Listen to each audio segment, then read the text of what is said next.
안녕하세요. 저는 영양학 박사입니다. 그레이스라고 불러주시면 좋을 것 같고요. 숙명여대 식영과에서 겸임교수하고 있고 또 영양 관리하는 회사도 대표로 운영하고 있는 여러분들의 먹는 모든 것을 책임져 드릴 그레이스입니다. 반갑습니다. 사실은 지금 네. 저희 구독자분들이 신장 쪽에 네네네. 엄청 관심이 많으세요. 네. 어떻게 하면 신장 쪽에 좋은 음식을 어떻게 먹어야 될지 그런 것도 네. 관심이 많으시는데 사실 신장이라는 조직은 우리가 무언가를 먹었을 때에 모든 최종 배출을 담당해야 하는 기관이에요. 그렇다 보니까 평생을 살면서 이 신장을 가지고 나의 모든 먹는 걸 대사하고 마지막 찌꺼기 배출까지 완료가 되어야 내 몸의 대사가 완벽하게 진행이 되는 건데 우리 되게 오래 살잖아요. 그러니까 슬슬 신장이 지쳐가는 상태로 노화가 일어나게 되고 당뇨나 고혈압 같은 질환이 있으시면 신장이 같이 부가적으로 안 좋아져요. 그래서 우리나라의 당뇨병 유병률, 고혈압 유병률이 올라가면서 신장병에 대한 유병률이 같이 상승하고 있는데 아주 특징적으로 요즘은 젊은 신장병 환자가 많아요. 신장병 환자들의 나이가 점점 내려가고 있어요. 그래서 예전처럼 정말 시니어만을 위한 질환이 아니라 20대, 30대 분들도 나 체중 체크하는 것처럼 신장 수치 어떤지 한 번씩은 체크해 보실 필요도 있어요. 신장이 안 좋아지면 어떤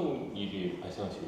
신장이 안 좋아지면 일단 찌꺼기를 배출하고 여과하는 작용 자체가 현저하게 낮아지는 건데요. 사실 신장이 단독으로 노는 기관이 아니라 이름도 보시면 신장 되게 비슷하잖아요. 그래서 심장의 역할과 작용, 신장의 역할과 작용이 서로 연결되어 있기도 해요. 그래서 우리가 고혈압 심각해지면 심혈관 질환 올 수 있다라는 얘기하잖아요. 그러면 자연스럽게 신장 질환이 합병증으로 올 수도 있는 거예요. 또 당뇨병도 내가 생기게 되면 당뇨병성 신증이라고 해서 당뇨 환자에게 신장 질환이 동시에 나타나는 합병증으로 진행이 될 수도 있어요. 신장이 좀 건강해지려면 종합적으로 건강관리를 잘해야 합니다. 맞아요. 그래서 만성 질환이라고 부를 수 있는 대표적인 2대 질환인 고혈압, 당뇨 이 두 개만 잘 관리를 하시면 신장 질환이 합병증으로 나타나는 것은 최소한 막을 수 있고 또 신장 질환이 위험한 이유는 건강하게 돌릴 수 있는 방법이 없어요. 신장 질환은 한 번 시작되면 그냥 안 좋아지는 쪽으로 계속 가는 거예요. 예를 들어서 내가 고혈압 위험군이다, 당뇨 위험군이다 경고를 들으면 운동도 하고 식사 조절도 하고 하면서 다시 정상 수치로 돌이킬 수 있는데 신장은 특징적으로 그렇게 안 돼요. 속도를 줄일 수 있을 뿐이지 그냥 안 좋은 방향으로 계속 가는 거예요. 그렇기 때문에 더 안 좋아지기 전에 내 스스로 관리하는 게 굉장히 중요한 질환인 거죠. 그럼 내 스스로 관리할 수 있는 방법 중에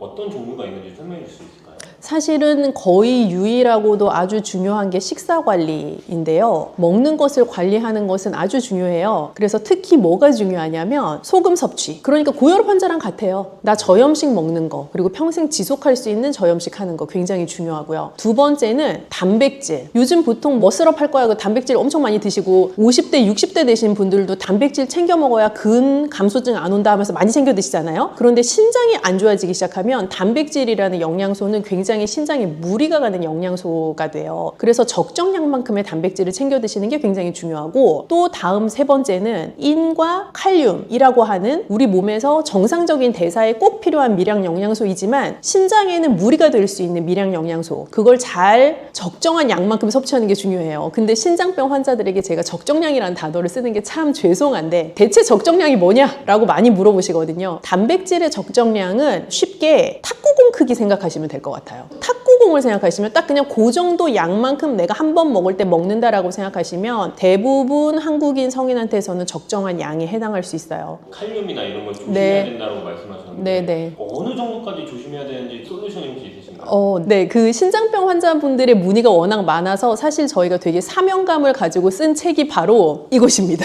이게 뭔가요? 콩팥병을 이기는 매일 밥상이라는 책인데 사실 콩팥이라는 게 우리 신장을 부르는 순우리말 이름이거든요. 그래서 콩팥병을 이기는 매일 밥상 보시면 사실은 이 콩팥병이라는 게 제가 이긴다라는 표현을 썼지만 엄밀히는 장기적으로 관리를 하면서 나랑 평생 같이 가는 상태예요. 저는 심지어 질환이라고도 딱히 부르고 싶진 않아요. 콩팥병의 상태를 잘 관리하면서 갈 수 있는 방법을 이 책에서 여러 가지 조언을 드리고 있는데요. 콩팥병을 진단을 받으시면 생각하시게 되면 저는 꼭 기억하셔야 될 가장 중요한 게 여태까지 내가 알고 있었던 내 몸에 좋다고 생각했던 것이 나에게 이제 더 이상 좋지 않을 수도 있다라는 생각을 하셔야 돼요. 왜냐하면 단백질 여태까지 되게 중요하다고 생각하셨죠? 견과류 맨날 좋다고 몸에 챙겨 드셨죠? 흰밥보다 잡곡밥 더 좋다고 생각하고 챙겨 드셨죠? 빵도 뭐 심지어 흰빵보다 잡곡이 들어간 빵이 좋다고 생각하고 드셨을 텐데 등등 이러한 것들이 콩팥병 환자에게는 반대로 적용하셔야 돼요. 단백질도 소량씩 잘 나누어서 적정량 드셔야 되고 견과류 인칼륨이 많아서 그렇게 안 챙겨 드셔도 되고요. 잡곡밥도 칼륨이 많아요. 그래서 흰밥이 낫고요. 빵을 선택하실 때도 잡곡빵보다 오히려 흰빵이 나을 수 있어요. 그리고 채소류도요. 너무 많이 먹으시면 애매해요. 애매하다 함은 우리 나물 몸에 좋다고 막 열심히 많이 드시잖아요. 신장병 환자는 나물 많이 드시면 칼륨 함량이 너무 높아서 오히려 신장에 무리가 갈 수 있어요. 그렇게 내가 여태까지 알던 건강한 식생활에 대한 상식을 한번 뒤집어야 되는 이벤트가 바로 신장병을 진단받는 그 순간입니다. 사실은 물에 빠진 고기는 고기로 취급 안 한다는 분들 많으시지만 신장병 진단 받으시면 구워 먹거나 볶아 먹거나 이런 조리법보다 사실 물에 빠진 게 훨씬 좋아요. 고기도 물에 삶아 드시는 게 좋고요. 그럼 뭐 우리나라식으로 치면 보쌈이나 수육이나 그런 메뉴들이 이제 해당할 수 있겠죠. 그래서 기름기가 없는 부위를 선택하셔서 잘 삶아서 드시는 조리법이 좋고 채소도요. 볶아가지고 먹고 하는 것보다 물에 좀 데쳐서 담가 놓았다. 그랬다가 한번 살짝 저염으로 묻혀서 드시는 그게 물에 담그는 과정에서 칼륨의 수용성이기 때문에 많이 용해돼서 나가거든요. 그래서 그렇게 드시는 게 좋아요. 그러면 양념 같은 것도 좀 조심해야 되겠어요? 네, 양념은 무조건 저염입니다. 저염이라고 하면 맛없겠다 그런 생각 많이 하시고 사실 맛없어요. 그렇게 저염으로 드시면. 그런데 이 맛을 어떻게 살릴 수 있느냐가 사실 핵심이고 기술이잖아요. 저염이라고 하면 우리가 많이 쓰는 소금, 간장, 된장, 고추장 이런 무슨 장으로 끝나는 거 많이 안 쓰는 게 저염인데 그럼 뭐 딴 거를 써야 맛있을 거잖아요. 그래서 권장할 수 있는 게 좋은 식초, 레몬즙, 좋은 카레가루, 염분이 낮지만 나의 입맛에 또 다른 킥을 줄 수 있는 양념을 쓰시면 좀 맛있게 식사를 하시면서도 또 동시에 저염으로 즐길 수 있는 방법이 돼요. 좋은 식초가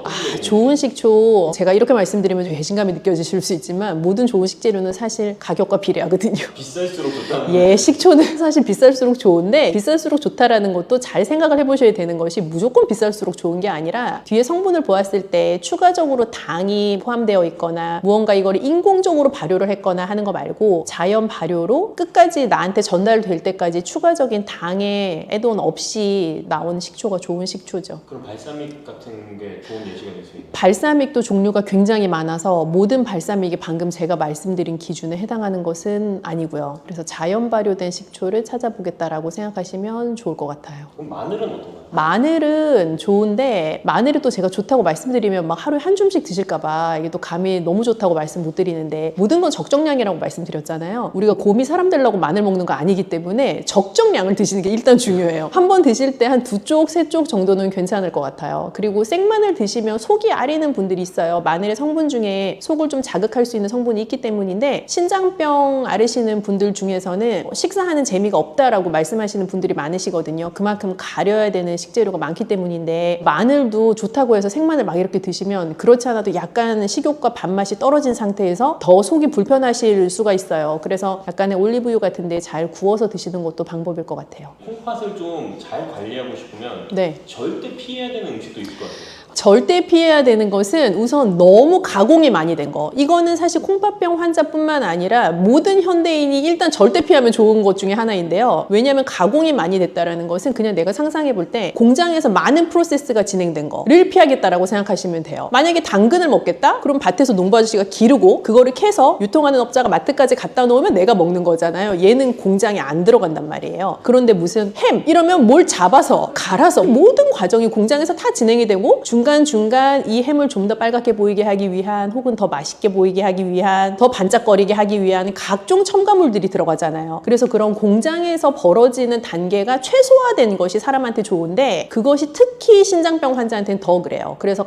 가공식품이나 초가공식품은 우선 피해 주시면 좋을 것 같아요. 고칼륨 식품은 슬프지만 녹색 잎채소는 고칼륨 식품입니다. 그래서 나물을 만들어 먹을 수 있는 모든 채소는 우선 고칼륨이라고 생각을 해주시면 좋을 것 같아요. 돼요. 그래서 고칼륨 채소이지만 사실 내 몸에 필요하고 먹어야 되잖아요. 그렇기 때문에 저희가 권장드리는 방법은 채소를 사서 찬물에 1시간 정도 이렇게 담궈 놓고 그러면 이 칼륨이 수용성으로 용해되고 또 다시 한번 나물 조리하듯이 데쳐요. 그러면 끓는 물에서 다시 한번 칼륨이 용해가 돼요. 그 상태에서 저염 양념으로 살짝 묻혀 드시는 것은 고칼륨인 채소를 중칼륨이나 저칼륨으로 바꿀 수 있는 방법이 돼요. 음료는 색깔 짙은 음료는 피한다고 생각하시면 돼요. 예를 들어서 콜라, 이런 색깔이 진하잖아요. 그런 음료들은 인 함량이 높아요. 음료도 공장에서 나오는 제품이잖아요. 공장에서 나오는 제품들은 대부분 인이라는 영양소가 여러 첨가물에 많이 들어가 있기도 하기 때문에 인 함량이 높아요. 그래서 가공식품이 인 함량이 높은 것처럼 공장에서 나오는 다양한 종류의 음료들도 인 함량이 높은 경우가 많은데 특히 색깔이 짙은 탄산음료일수록 그럴 수 있다라고 생각하셔도 거의 무방할 것 같아요. 제로는 대체당을 썼다 뿐이지 똑같습니다. 그래서 제로 음료도 신장병 환자한테는 좋지 않습니다.